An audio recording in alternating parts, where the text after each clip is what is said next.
Well, tá banna ceol le bheith seannim ag Glastonbury mí an bheitheh. An bhfuil sin a níis I mhuil dúil? Well, tá siad hééis sé bheits na ceanlínta is le coppla seachtain in nuas agus marall ar se scríomh an feiste de chuid an Locht Daibre, David Taylor ag Locht Agrathe féle Glastonbury ag Impi Europe Kneecap a Wanscan schedule am léana, agus I letir I cheolse go bunaitheoir Michael Leavis agus bhí se le feiceáil freisin na man hóisiilta X dúirt an MP ó Hemel Hempstead by hosting such a group. Glastonbury Festival risks undermining its proud tradition of promoting peace, unity and social responsibility. Agus tá banna a schedule le bheith ag sinnim státe West Holtz de saharn le linn féile mí an bheitheh ach béle feiceáil tan scéilse a garú chosciú sin agus úsad danéire míochan hééis rá a bhíar leis an sconán gomach na febanlí acu ní sam gret ach mór anhu ach níl an scéal go casa le bheith gobud sása sa bheith in Medico, so béle feiceáil fí sin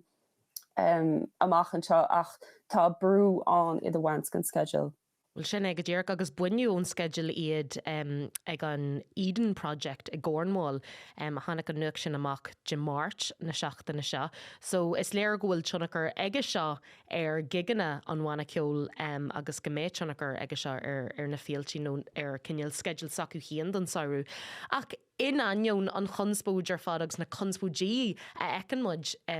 sna main. Tá go fóil takeíocht láidir ag an bhaina ceol na chfuil?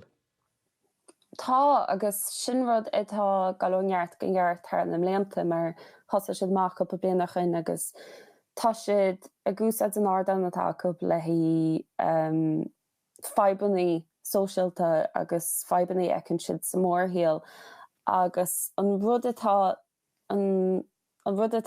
loch leanún an banna rád na gola banna gúsad an ard an atá le béimech ar follins na Palestine agus bant úsad a Seachtain agus mar lo me sesin mar hannos inis ag Kneecap taú le cús na Palestine ag bant úsad as an ard an se méid seo atá dionnig Israel a cháine agus le takeíocht go muintir na Palestine agus ní cheapan go náró se sin amachchan seo ach tá takeíocht láidir fós tá me cheappa ag Kneecap agus rud amháin a léime agus me man taid ná go bhfuil Kneecap a cappa beidir go bhfuil na meán in Medico a ggéire bheith a gimpún a dtíine tá taú lob in ná inis mar gona dtíine óga a feic an na teachtartaí tacob agus i ggéire fiú cimfáil rudí tarlú mar atá agus tá me cheappa beidir béle feiceáil a naidó sé sin agus a méon takeíocht sin fós acob agus bhfuil an cinál an brú atá na meánna chuirb a mé tinchar aige sin ar a slíbethe agus an takeíocht atá anrob. Ag arc ar na conspóidí ar fad a hitteach le déanaí sna stát aontaithe agus sa bhratan. Céad a thum híon roisin ar an tionachar go deocha lei seo a bheith ar an bhaina ceol amachchan seo agus ar slíbethe. Cai mar rá agus má i leanúnt Kneecap le fada lá, ní cheapam gur daine iad atá spéis acu in airigid nó i ggur bheith chuir iad hain chuntá seachas a bheith gur bheith thart ard scéaltar nos an Palestine agus grúpií éagsúil eile, so níl san fós ceachí naibre seo mach ach ní cheapam go gurach sé seachar mas rud a nach mech na hádáin mór in nos Coachella nó Glastonbury acu ó híomh cinál ard a haint ar péin agus freisin ní bhíon aspa conspóide I riomh baintach le Kneecap agus ní cheapam go náró sé sin beidir gomach ard an éagsúil acu agus rud a bhí me héanana cíimneir freisin ná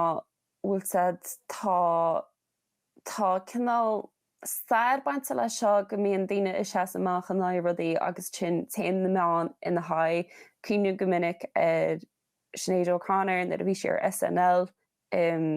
san léchadaí agus bhí si gal in ná an pápa a bhí a gur chuneal faoi rún na scealta bhí tíocht amach faoi míúsad